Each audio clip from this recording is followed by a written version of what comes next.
अरबाज आणि निक्कीच्या ग्रुपला केले सूरज चव्हाणने शांत. बिग बॉस मराठीच्या फायच्या आजच्या प्रोमोमध्ये असं दिसत आहे की अरबाजला नडला आहे आणि निक्कीच्या ग्रुपला त्याने शांत केलेला आहे सूरज चव्हाणने. तो फिंगर टिपचा टास्क होता कॅप्टन्सी दावेदारसाठी आणि त्यामध्ये ते सेव्ह करायचे ते फिंगर टिप्स. त्यामध्ये सूरजने स्वतः मी कॅप्टन बनणार ह्यासाठी त्यानं असला लढा दिलेला आहे, असला नडलेला आहे, असला भिडलेला आहे. अरबाज पूर्णपणे असताना वाटलं पण नसेल त्यांनी केला आहे अभ्यास अभिजित दादाचा, परंतु सूरज चव्हाण हा आउट ऑफ सिलेबस आलेला आहे आणि त्या अरबाजला कळायचं बंद झालं आहे, निक्कीच्या ग्रुपला कळायचं बंद झालेलं आहे आणि सूरज चव्हाणने ते ओढून घेऊन ते फिंगर टिप्स ते घेतलेलं आहे. त्यामुळे सूरज चव्हाण टॉपमध्ये सध्या राडा करताना आणि वैभव पण आधीमध्ये त्यांच्या ग्रुपकडून म्हणजे अरबाजच्या ग्रुपकडून बोलत होता, तू धक्का देऊ नकोस हे करून. ते सूरज म्हणला ते माझं मी बघतो काय करायचे ते, तू नको मला शिकवू, असं त्या प्रोमोमध्ये दिसत आहे. आणि सूरज चव्हाण हे नडताना फिरताना खूपच चांगलं दिसत आहे, कारण तो निक्कीच्या आणि अरबाजच्या ग्रुपला एकटा नडताना आणि भेटताना दिसत आहे. बी ग्रुपमध्ये त्यांनी काल एक चूक केली की अंकिता वर्षाताई हे स्वतःहून एक्झिट घेतले. त्याआधी त्यांनी वैभवला बाहेर काढायला पाहिजे होतं कॅप्टन्सी दावेदारमधून आणि स्वतः राहायला पाहिजे होतं कॅप्टन्सी दावेदारमध्ये, परंतु त्यांनी चूक केली की आपण स्वतः बाहेर निघले आणि वैभवला त्यामध्ये त्यांनी दावेदारीसाठी ठेवले.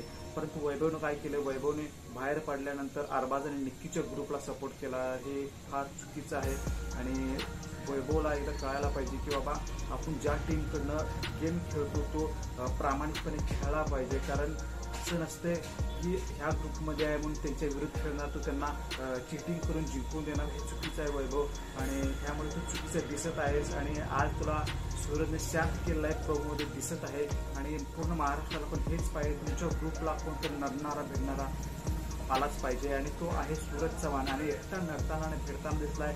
जान्हवी आणि निक्कीच्या तोंडावर असा तो खौफ दिसलेला आहे आणि ती अशी भीती दिसलेली आहे की आपल्याला नडणारा आणि भिडणारा कोणतरी आलाय या घरामध्ये, कारण सूरजने ते असे ओढून खेचून घेतले. आणि निखिल दामले सुद्धा अरबाजच्या बाजूने ते सूरजकडून खेचताना दिसला आहे त्यामध्ये त्या प्रोमोमध्ये, परंतु सूरज चव्हाण कुणाला ऐकते, तो ऐकणार पण नाही. मित्रांनो, तो मातीतला माणूस आहे, तो रडवणार रडवणार रडवणार, तो अरबाजच्या ग्रुपला रडवणारच.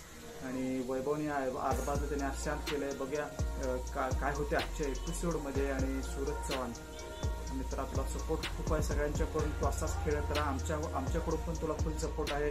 आणि ही खेळ बघायसाठी आम्ही किती दिवस वाट बघत होतो, तो असं नडताना नाही भेटताना. मित्रा, त्यानंतर वर्षाताईने पण त्याचं कौतुक केलेलं आहे की उत्तम खेळा, तू शांत खेळा, छान खेळा. त्यावर सूरजने बोलला आहे की ताई मला तो धमकी देत होता की तुला मी अरबाज धमकी देत होता की तुला असं मी धरून फेकून देईन त्या स्विमिंग टॅगमध्ये, पण सूरज चव्हाणने बोलले आहे की तू मला फेकून देशील, परंतु मी त्या स्विमिंग टॅगमधून बाहेर आल्यानंतर मी काय करणार ते तुला का नाही कळणार, असं तो वर्षा त्यांना सांगताना दिसलेला आहे. आणि तो खौफ आणि ती भीती अरबाज आणि निक्कीच्या अरबाजच्या ग्रुपमध्ये बघायला मिळालेलं आहे आपला. बघूया काय होते. सूरज चव्हाण कितपत लढतोय आणि आज तो कॅप्टन बनतोय का, हा पण बघण्याचा मुद्दा असेल, कारण ती खेचाखेची बघण्यावरून तर वाटते सूरज त्या दावेदारीमध्ये नक्की येईल. काय होते बघा आजच्या एपिसोडमध्ये. आणि तुम्ही पण सूरजला सपोर्ट करा, सगळे सूरजला सपोर्ट करत आहे, कारण आपल्या मातीतला माणूस आहे, नडत आहे, भिडत आहे सगळ्यांना. आणि चॅनलला सबस्क्राईब करायला विसरू नका मित्रांनो आणि व्हिडिओला नक्की लाईक करा.